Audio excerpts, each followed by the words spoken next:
Namanya Mauren Wanda Sabrina dari SMA 3 Depok. Sebenarnya awalnya aku maunya komunikasi, karena lebih ngerasa sesuai sama aku, yang suka berinteraksi sama orang. Tapi setelah itu aku mikir lagi, aku pengen aku bisa bermanfaat buat orang banyak. Iya, dengan komunikasi sebenarnya aku bisa bantu orang banyak juga. Tapi aku ternyata lebih mau belajar tentang gimana cara kita ngelihat permasalahan di masyarakat dan gimana cara bantunya. Pas banget ketemunya kesejahteraan sosial. Berhubung sama banyak orang sekaligus ngebantu, mengintervensi sebutannya. Sebenarnya juga karena ini ada pengalaman pribadi ketika keluarga lagi di titik bawah. Jadi aku ngerasa aku pengen semua orang bisa hidup dengan layak. Karena aku ngerasa hati aku tersentuh ketika aku ngelihat isu-isu di masyarakat dan aku ngerasa butuh berbuat sesuatu.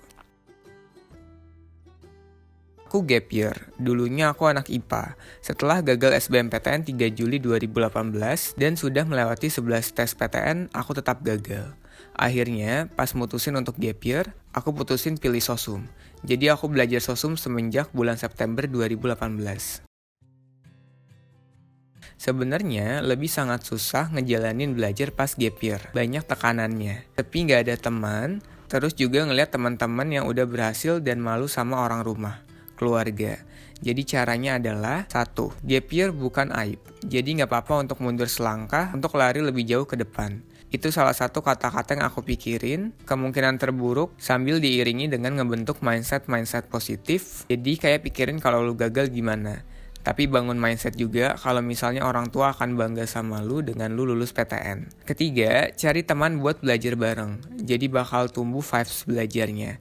Biar keikutan semangat lagi. Keempat, yang paling manjur adalah ingat perjuangan orang tua yang udah susah biayain buat les dan sekolah. It works.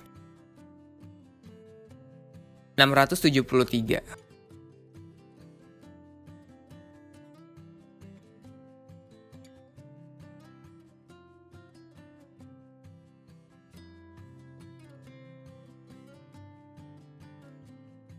Setahu aku ya, di U itu ada teman kesos yang 610-an minimalnya. Kalau rata-rata 649. Info dari tempat les aku, kesos yang dilihat sejarah dan sosiologi.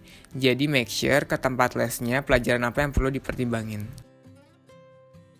Wah, aku sama orang rumah benar-benar udah stay HP dari 10 menit sebelum pengumuman. Sama-sama duduk di kasur sambil berdoa. Pas waktu pengumuman terus dibuka, kita bertiga teriak. Terus ibu ayahku sempat sujud. Dan mereka nangis dua-duanya sambil meluk aku. Kakakku juga langsung nelpon dari Bandung sambil nangis seneng. Respon orang sekitar semuanya turut seneng ngelihat aku lolos, alhamdulillah. Satu pesannya adalah masih banyak orang yang nggak tahu tentang Kesos sebenarnya. Pun aku masih clueless saat Google. Jadi kalau mau tahu tentang Kesos, jangan malu tanya ke anak Kesos ya. Kedua, belajar yang serius dan kasih target. Beneran deh. Nanti nyesel kalau di akhirnya kelabakan. Kalau aku pribadi ya, cara aku belajar pas gap year itu, aku totalin dulu ada beberapa bab pelajaran sosum. Kedua, aku targetin minggu ini aku harus ngabisin bab apa. Pun gak expert di bab itu, at least di minggu itu aku udah harus tahu tentang materi itu. Terus setelah pulang les atau pulang sekolah gitu, review lagi di rumah pelajaran apa yang tadi dibahas.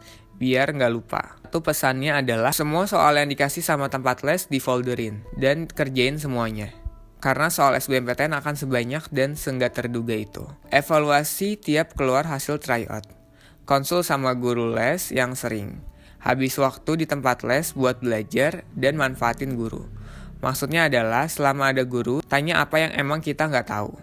Ketiga, berdoa sebanyak-banyaknya. Ini termasuk ibadah yang lain ya. Dan sering-sering sedekah, manjur, ini versiku sih. Keempat, nurut sama orang tua.